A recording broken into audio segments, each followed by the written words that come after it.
was my big rig was on Ohio US 23 going eastbound, and I wanted to let you know that because I know that was just pressing hard on your mind. and having a load of pickles on too is kind of neat, isn't it? To remember that. In fact, it says right here in my notes there are hamburger dills. So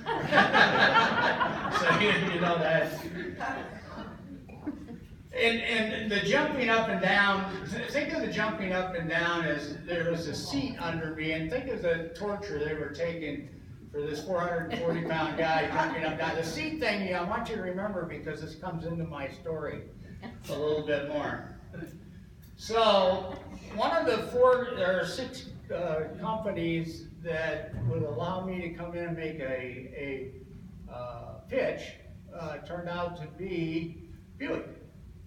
And Buick, I went all the way from, I think we were in Coldwater then, went from Coldwater to Chicago. I waited for 3 or 4 hours to talk to the guy from Buick.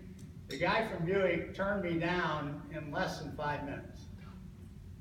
And I thought that was just terribly rude of him to do that. And I sort of responded, I didn't know how to respond because I'd taken all that time to go over there and see him. Well, anyway, the rudeness paid off because on the way out the door, he said, you know what? He says, I don't think we got to use Florida Buick, but Oldsmobile is just up the road in Lansing. Why don't you give them a call? And that's how I got into the Oldsmobile, and that's how I got the Oldsmobile Scramble. By the way, it took 2.5 years after that meeting with Buick before I got Oldsmobile to say yes. And the guy I was selling at Oldsmobile's name was Butch Bunker. I thought there had to be a connection there with golf, so I stood on that really hard. And Butch Bunker was a great guy. He was a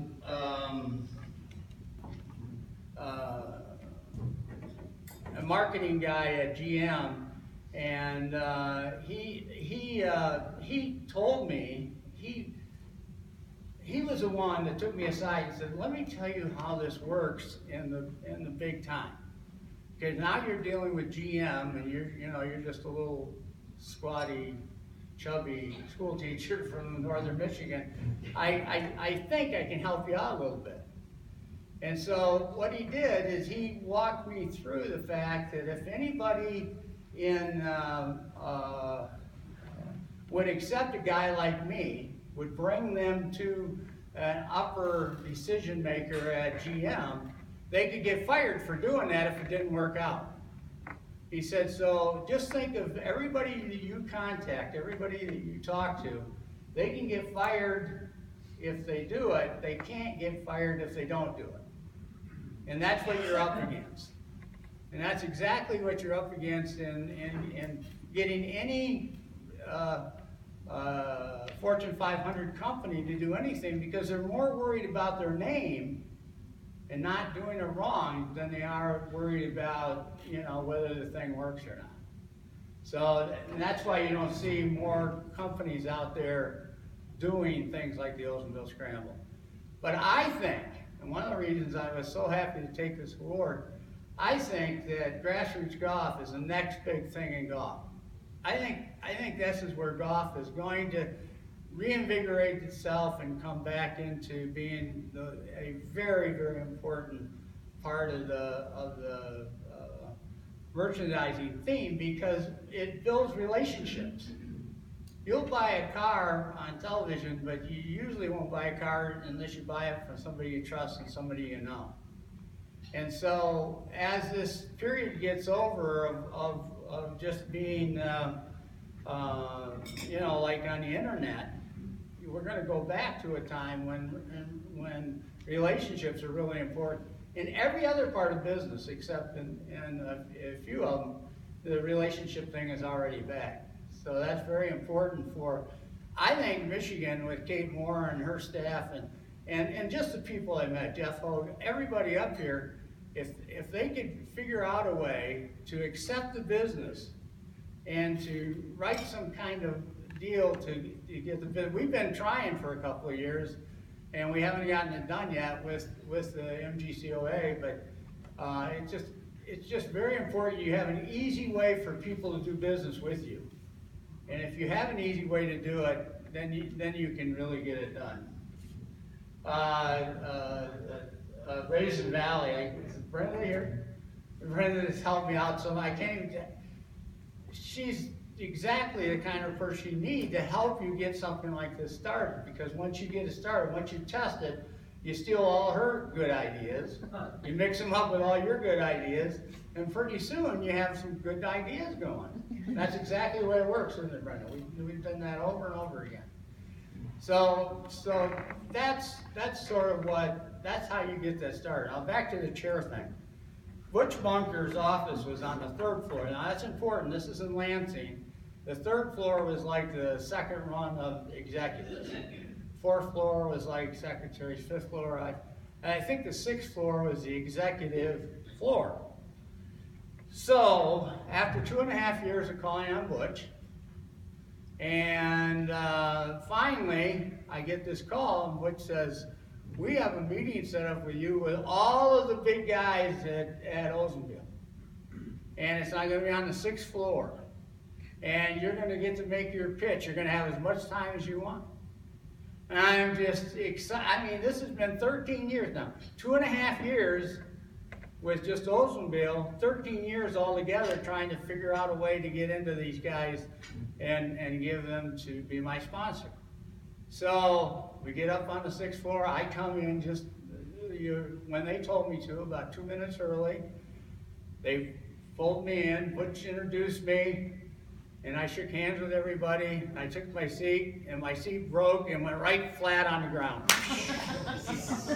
Just as hard as you can imagine. You could hear it all over the building. In fact, there might have been a little earthquake. I think the fact that I fell on my butt on that 6th floor meeting and them feeling bad for me is what got me my original contract. I absolutely think that's what happened. You know, you could see them sort of smile at you, and then I didn't react too bad, and they were nervous I was going to overreact or whatever, but that was Butch Bunker, so I always thought his name was good. Then one other thing happened to me, and then I'll get back to the original thing. When I was running the scramble, and I thought it was, and there's a long personal story in there. I got sick sort of in the middle of it and had to sell out just because of some problems. But I thought of the scramble as being something that golf ought to almost own itself, because it was such a valuable property. If we could figure out how to do it, how to get the handicap system working really good, and a few other things, it would be good for golf forever. There's nothing like the scramble format to help getting golfers on the course when you got new golfers and old, you know how that all works. So there was a guy that came to my 9th or 10th Oldsmobile Scramble National Finals, and we had I think 140,000 players that year, and we had 2,538 golf courses that participated in the tournament. My venue was Walt Disney World. My sponsor was Oldsmobile and GM. And by the way, I did a lot of other work for GM other than just the scramble. But we had a relationship going. It was just an awesome thing that was working. We were doing the Walt Disney World Oldsmobile Golf Classic. We were doing a LPGA event in Lansing, and on it went. And it was all because of this relationship. This guy flew in he was from Seattle area, I think. He was about my age. He was maybe 65, getting close to 70. And he took me aside and he said, "You know that your tournament is the most important thing that's ever happened to me in my entire life?"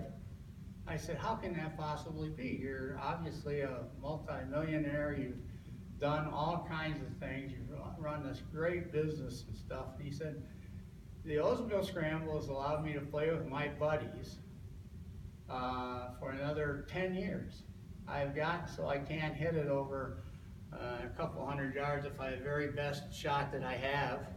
And he said, now, because of the scramble, and because I can putt and chip pretty good, my team still want me. I'm still an attractive team member, and that's extended my golf life.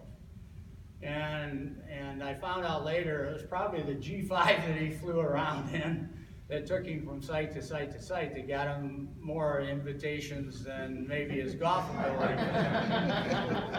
But the last year he played, the year he, and this guy, and we have just terrific stories, wild stories about people that came that rented or sold their motorhome to be a part of the scramble, and other ones that flew down in their jets to be a part of the scramble. People that changed their wedding dates to be a part of the scramble.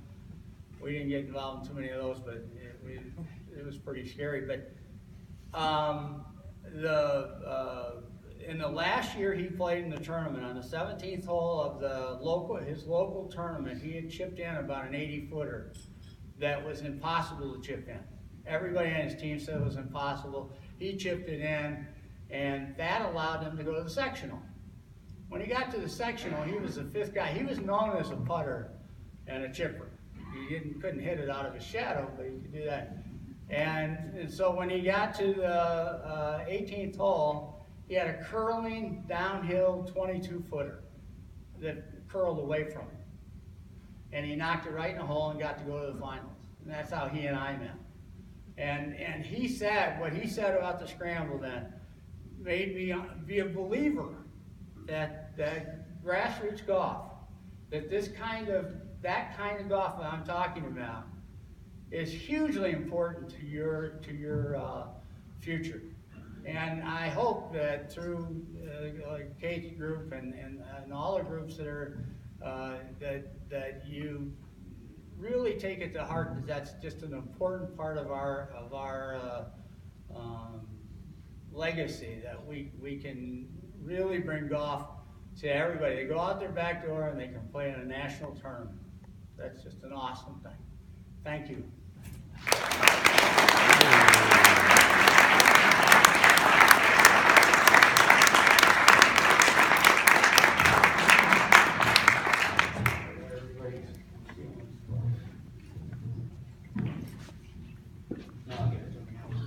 Thanks so much. Oh, I forgot. Big shrimp. Stick around later and I'll tell the big shrimp story.